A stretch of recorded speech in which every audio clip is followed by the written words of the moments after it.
Hi, welcome to my channel Medical Students Life. Today we will talk about air. It's part 1, external air.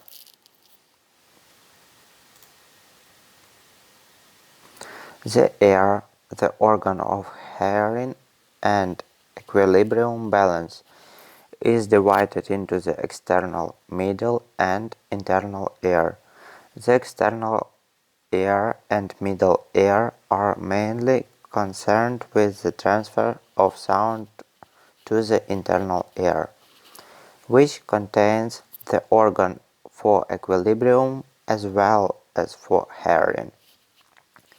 The tympanic membrane separates the external air from the middle air. The pharyngotympanic tube joins the middle air to the nasopharynx. Here we can see outer air or external air, middle air, and internal air. In middle air we can see eardrum, air channel, canal, ossicles, Eustachian tube. Inner ear is semicircular canals,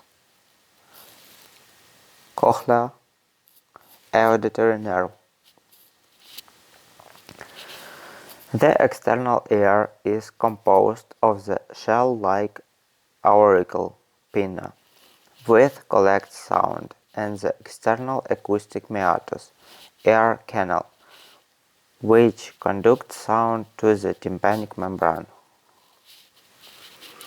The auricle is composed of an irregularly shaped plate of elastic cartilage that is covered by thin skin.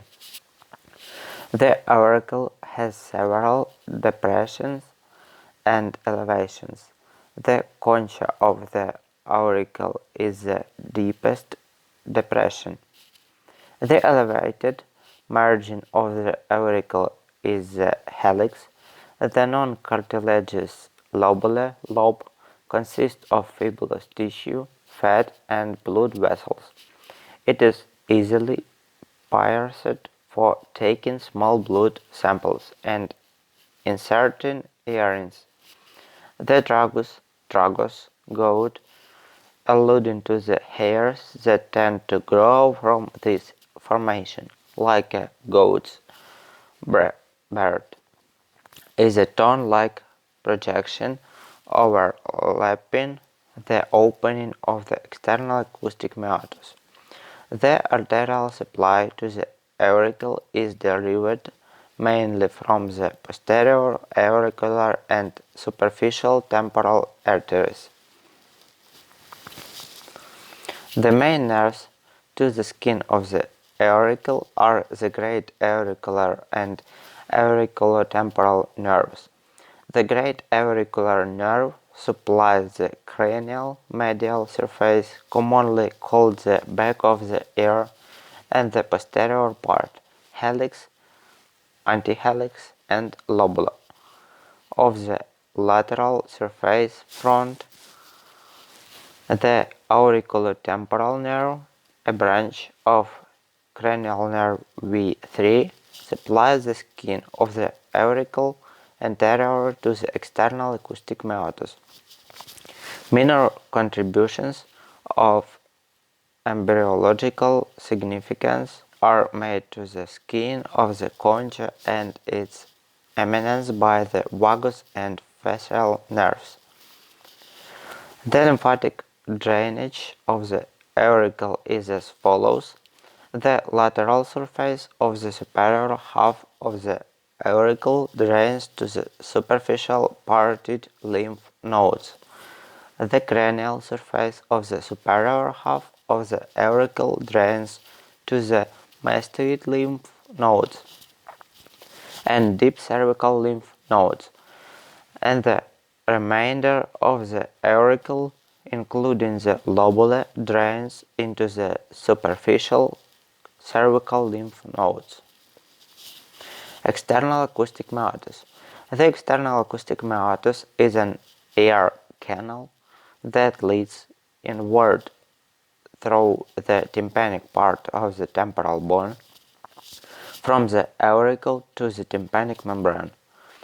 A distance of 2-3 centimeters in adults.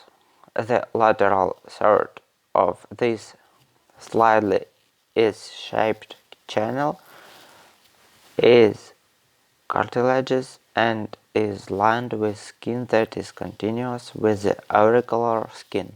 The medial 2/3 of the meatus is bony and lined with thin skin that is continuous with the external layer of the tympanic membrane. The ceruminous and sebaceous glands in the subcutaneous tissue of the cartilaginous part of the meatus produce cerumen, airwax.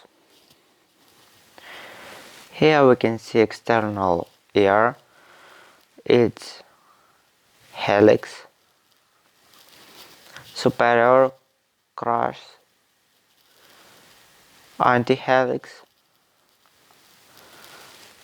concha, inferior crus, tragus, antitragus, lobula.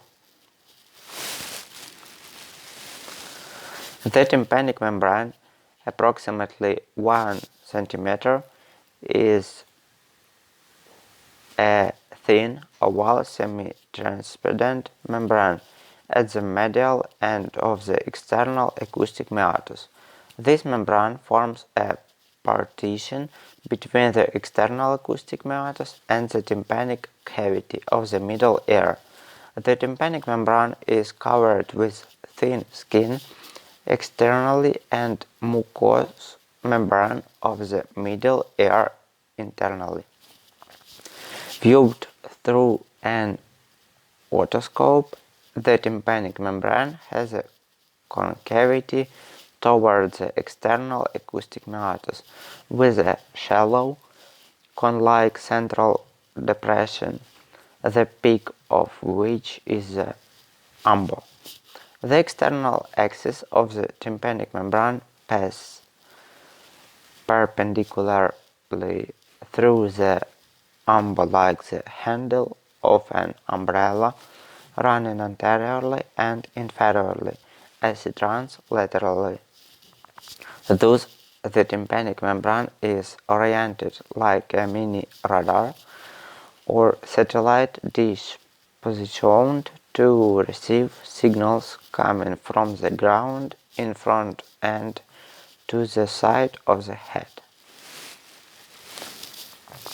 Superior to the lateral process of the malleus, one of the small air bones or auditory ossicles of the middle ear.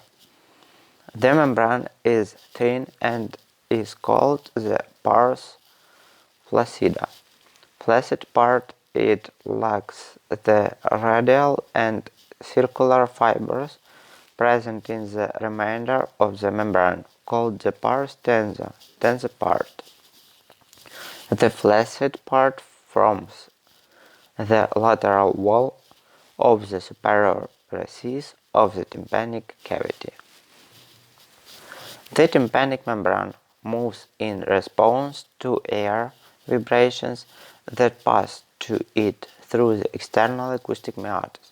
Movements of the membrane are transmitted by the auditory ossicles through the middle ear to the internal ear. The external surface of the tympanic membrane is supplied mainly by the auriculotemporal nerve, a branch of cranial nerve V3. Some innervation is supplied by small auricular branch of the vagus, cranial nerve 10. The internal surface of the tympanic membrane is supplied by the gross pharyngeal nerve CN9.